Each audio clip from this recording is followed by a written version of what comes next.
What up, my awesome viewers? It's Real Gian here, and today we're going to talk about the Sony Xperia 1 Mark III and the 5 Mark III. So, one of the things that I really like about those two phones is that you got the headphone jack, you got the micro SD, and it's one of those phones that are actually truly a complete flagship phone. While, we're looking at phones from Samsung these days where they're taking stuff away and then they're on the higher end kind of deal, and that's kind of strange and odd, but the more you really think about it, the more I guess it somewhat makes sense because of just due to how the whole sculpted storage thing that they're implementing, where like I actually downloaded the Citra emulator and it just cannot read ROMs off of the SD card. It just reads it off of the internal storage of the phone, which kind of makes sense as to why phone manufacturers just choose not to make SD cards on phones anymore. So, yeah. And the headphone jack, I mean, yes, true, it will be missed, and I do have a lot of old headphones that are wired, but it's not that bad because you can get those little dongle things that's like a USB-C to the aux dongle. I mean, yeah, it's like another thing you can potentially lose, but it's like not as bad. But taking away micro SD is really bad because I mean there are micro SD cards like my particular Note 9 here. I have a micro SD in here. I have a 512 gigs micro SD, and I play a lot of games. So, and this phone only has like 128 gigs of base storage. I mean, like the Note 20 Ultra has 128 gigs of base storage, and I mean, thankfully that has micro SD expansion. But moving forward in time, I honestly think you either have to get the bigger storage options or stick with cloud storage and pay monthly subscription for storage, which kind of sucks, but I guess like it's something that you're gonna have to do moving forward, or you can start buying Sony phones before they die off like LG did, because LG, may you rest in pieces. Goodbye, my old friend. But besides that, the Sony phones are still live with, no notch and just everything that's good about old Android. Like, this is kind of like the pinnacle of like phones. I honestly think so, because you have headphone jack, you have micro SD storage, you have those are pretty much it. SoC is not the best here, but I have the Exynos version, so if you have the Snapdragon, your SoC is probably better than mine. So anyways, yeah, just kind of moving forward, I guess it's just a matter of you getting the phone with higher storage, or else that's it. That's pretty much it. There's really not much else you can do. But yeah, so that's the whole debate side. But when it comes to those two Sony phones, the 5 III and the 1 III, I am leaning towards the 5 III, and here's my reasoning. So with the 5 III, you still have the 45 milliamp battery, which is awesome, and you only had a 1080p screen. But let's be honest here, a 1080p screen, I honestly think it's still very, very good. You don't need a 4K screen, you don't need a 1440p screen. Like this thing has a 1440p screen, but I never run it 1440p. I always run it 1080p to save battery life.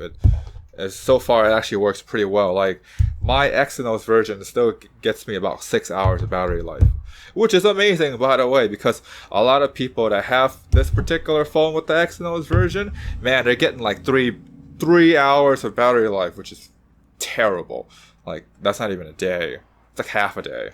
But yeah, so there's also that. And then I like the smaller form factor. That seems like it's something that's more convenient, and it's lighter, so it's not super heavy when you have to carry stuff around. Because like us guys, we don't have a bag, or at least like us normal guys don't have bags.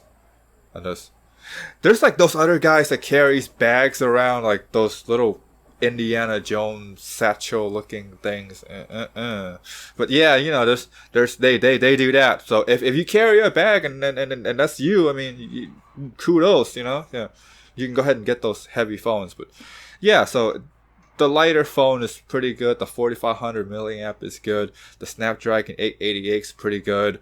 I seen them running like pretty decent emulators, and man, like those guys that runs the emulators, like seriously, during my time when I actually had the Note 21 Ultra for like a few days, I tried running like the games that I really wanted to play. I tried running like Time Splitter, Future Perfect, and oh man, that thing was not good. That thing was not good at all. It runs pretty freaking choppy, despite it being like Snapdragon 865 plus, was it? Yeah, no, that's the one that's one I remember. So with that one and the way how that thing's running is like, man, I wish it ran better, but it really did not. So going back on track with the Snapdragon 888, I think it's a pretty decent chipset with a small form factor with a 1080p screen. I honestly think the 5.3 is the one to go with.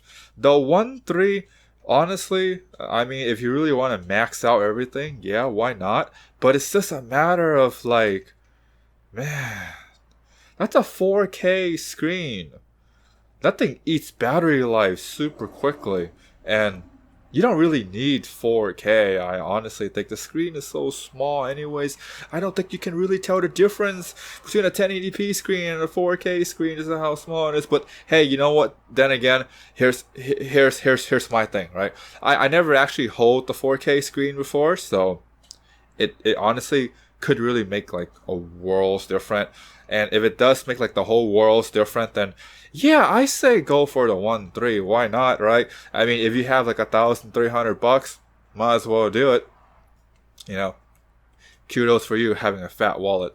That must be nice. That must be nice. Well, anyways, besides that, I honestly think the 5.3 is pretty good. You can pair that up with a lot of different Android controllers that are like on the smaller end, because for me personally, I like those like telescopic controllers, and like sometimes the phone is too long, it doesn't work. Like the thing doesn't fit, and like knowing me, I'm probably gonna buy a case with the phone too, so that's just more heft and more weight to it, and then it's just more stuff that's not going to fit. So there's also that. But besides that, if you're not really that much of a gamer and you really want the headphone jack, you really want the micro SD to store photos and videos and things like that, yeah, get the 1.3, because I think that one has a slightly better camera too, so might as well, right? If you can spend the money for it. But if not, get the 5.3. I honestly think the 5.3 is pretty good. And then one of the downside with Sony phones is the year of updates. So one of the things that Samsung recently did was they do 5 years of updates. So yeah, they did that, which is pretty freaking good. And then with Sony phones, I think they only do like 1 year, maybe 2 years of updates, and then the rest is like little small security patches, and then pretty much it. Kudos, you know, off you go on to the next Sony phone. That's basically pretty much it in a nutshell. Besides that, anything else that I can really think of? Yeah. Oh, hey. You guys like these kind of videos where like it's actually talking head instead of me like typing out a script and then reading it off and then putting gameplay in there? I mean, this both ways are actually not super hard. Like this is just straight up one-shotting it. And then the other one, like, I have to like put gameplays together, but it's more smoother because I don't have to think. I just read it off of the script. But this one, I kind of actually like gather up my thoughts and feelings back in the old days when I make those thoughts and feelings videos, and then actually talking in front of the camera. And I guess it kind of helps me too, because like whenever I talk out on the videos with the gameplay, I feel like I'm not expressive enough, but when I actually talk in front of the camera, like my hands just start to move for no reason, and my facial expression maybe helps you guys kind of have a little more clarity to what's going on. And you guys see my background too, so you guys probably like that. So yeah, and you know, you guys comment down below. Let me know which types of videos you guys want to see. More talking head videos, not a problem. You guys don't want to see talking head videos. You guys don't like my face, how it looks like. Not a problem. I'll bring back the gameplay video and then start talking through there. Either way, it's fine. Or hey, you know, there's also option 3. Nobody watched my videos anyway, so nobody cares. Let's be honest here. With the low subscriber count and the like each video making like 5 views. Honestly, it doesn't really matter.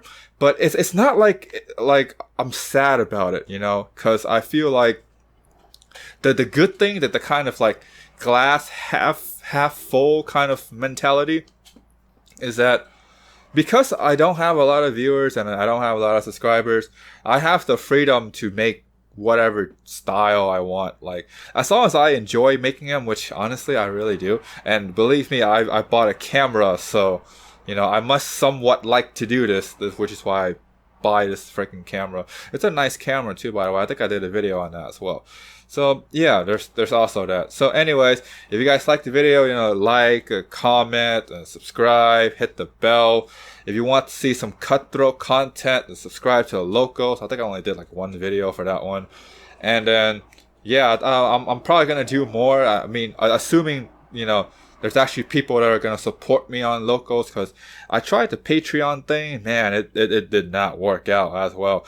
But it kind of makes sense, because like, you know how those like 10%, you know, like 10% watching, 10% actually click on something, and then, you know, those kind of that. There's the 10% of 5 views, 0. Yeah, that's pretty much it. Like 10% of 5 views is 0. But anyways, all right, I talk and ramble on enough, and pretty sure that I stutter a lot, but it is what it is when you one-shot a video like this. Anyway, so you guys stay awesome.